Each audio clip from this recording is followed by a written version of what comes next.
नेतांको कामुडिला shop बन्यांचल बुलुवा बेले पूर्वतन विधायक अंशुमान महांती कामुडिला साप राजनगर मेडिकल रे अंशुमान महांती चिकित्सा चली स्वास्थ्यावस्था स्थिर थिबा सूचना रहुछि।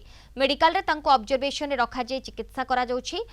पटामुंडाई बाछरा मंडपड़ारे बन्यांचल बुलुवा बेले तांको साप कामुडिथिला। ब्राह्मणी रे बन्या जोगु राजनगर निर्वाचन मंडलीर विभिन्न गाँ बाह्य जगतरु विच्छिन्न होइछि। लक्षाधिक लोके प्रभावित होइछन्ति। भितर केतବେଳେ कौन ହେଇଛି साप तो गला बेले आम बहुत समय डंगारे गला बेले साप देखुचु कुंभीर भी देखुचु तो भयावह अवस्था बन्या परिस्थिति जितेबाला मु फेरे आ डंगारे आसी बसिली से देखला बेलू दुईटी स्पट होती बाइट मार्क भाया मत लगिला मो मन टे सन्देह है आसिक ब्लड टेस्ट कर देखिए बेट नर्वस लगुच अनिजी सेमती किसी लगे किसी डरियार आशंका ना कि सिम्पटम भी ना एकदम से नॉर्मल अच्छा ऑब्जर्वेशन आम 24 घंटा रखू ये मेडिकल कारण किसी साप केस विष गुड़ा 8-10 घंटा पर भी चढ़े ऑब्जर्वेशन रखू 6 घंटा थोड़े ब्लड भी टेस्ट कर देखू जहाँ रिक्वायरमेंट हम आम ट्रिटमेंट से हिसाब करूँ।